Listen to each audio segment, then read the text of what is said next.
साथियों नमस्कार। आज का वीडियो का मुख्य विषय है कि स्त्री की कुंडली में, जन्म कुंडली में द्वितीय स्थान में या धन स्थान में ऐसे कौन से ग्रह होते हैं जिससे स्त्री अत्यंत धनवती तथा सौभाग्यवती होती है, और ऐसे कौन से ग्रह होते हैं द्वितीय स्थान में, धन स्थान में ऐसे कौन से ग्रह होते हैं जिससे अत्यंत ही अशुभ फल प्राप्त होता है।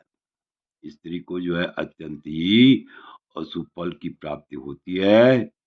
इसी विषय पर हम विस्तार पूर्वक चर्चा करेंगे कि स्त्री की कुंडली में, धन स्थान में या द्वितीय भाव में कौन से ग्रह शुभ फल देते हैं तथा कौन से ग्रह अशुभ फल देते हैं। तो ध्यान से देखिए, लिखा हुआ है कुर्वन्ति भास्कर शनैश्चर्य राहु भौमा दारिद्र्य दुख मतुलम सततम द्वितीय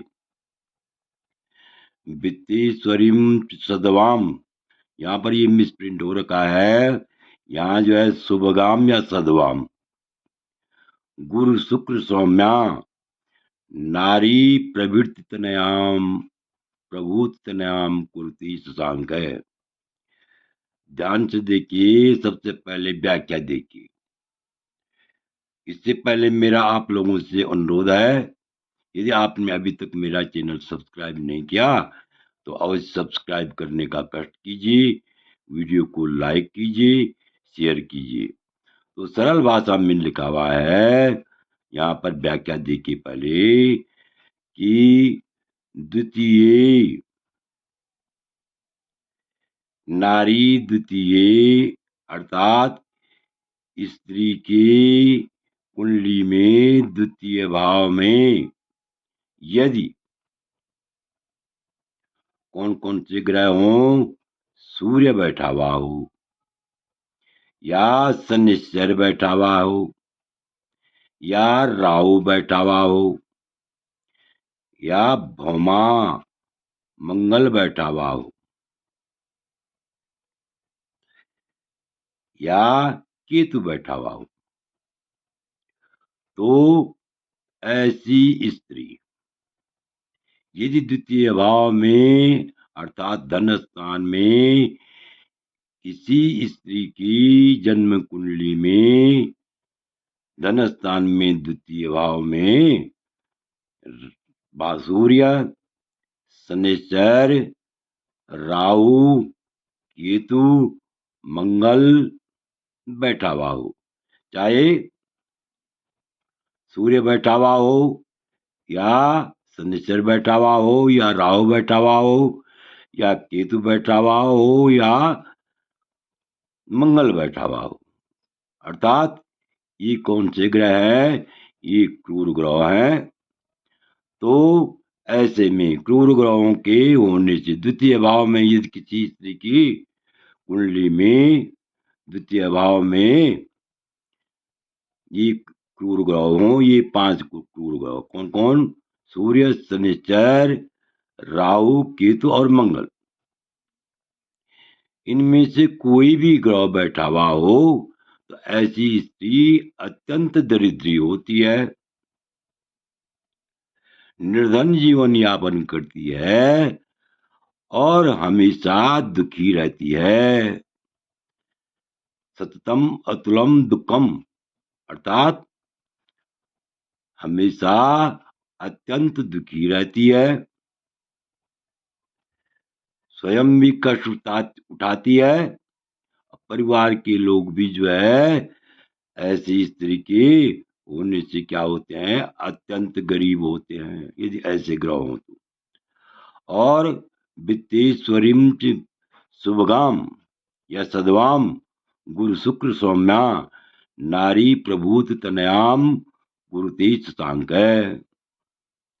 यदि किसी स्त्री की कुंडली में, यदि किसी स्त्री की कुंडली में धन स्थान में या द्वितीय भाव में कौन सा बैठा हुआ है ग्रह? बृहस्पति बैठा हुआ हो या शुक्र बैठा हुआ हो या बुध बैठा हुआ हो। सौम्या कहते हैं बुध के लिए। बुध बैठा हुआ हो तो ऐसी स्त्री क्या होती है? वित्तेश्वरी, सद्वाम।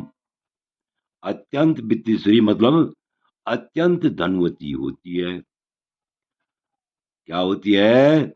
बहुत ही अधिक धनवती होती है, अत्यंत धनवती होती है। और सद्वाम, शुभगाम, सौभाग्यवती होती है। और यदि शशांक है तनयाम कुर्ते प्रभूत है। यदि चंद्रमा बैठा हुआ हो, द्वितीय भाव में यदि चंद्रमा बैठा हुआ हो तो ऐसी स्त्री क्या होती है? बहुत पुत्रों वाली होती है। अर्थात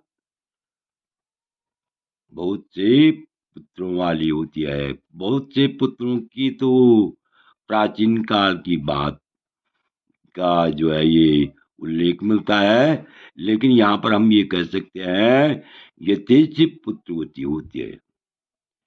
जितनी चाहे, जितनी इच्छा हो, इच्छा के अनुसार पुत्रवती होती है। अब यहाँ पर भावार्थ और भी स्पष्ट हो जाएगा। सूर्य, शनिश्चर, राहु, केतु और मंगल कितने हो गए? ये सूर्य 1, शनिश्चर 2, राहु 3, केतु 4, मंगल 5, ये सब क्रूर ग्रह हैं। यदि किसी की स्त्री की जन्म कुंडली में द्वितीय भाव में, कहा? धन स्थान में सूर्य बैठा हुआ हो, शनिश्चर बैठा हुआ हो, या राहु बैठा हुआ हो, या केतु बैठा हुआ, या मंगल बैठा हुआ हो, मतलब ये जितने भी क्रूर ग्रह हों, यदि ये द्वितीय स्थान में इनमें से कोई भी क्रूर ग्रह बैठा हुआ हो तो ऐसे में जो है वह स्त्री अत्यंत दरिद्री होती है और हमेशा दुखी रहती है। किसी न कि कभी तन से दुखी, कभी तन से दुखी, कभी मन से दुखी, कभी धन से दुखी।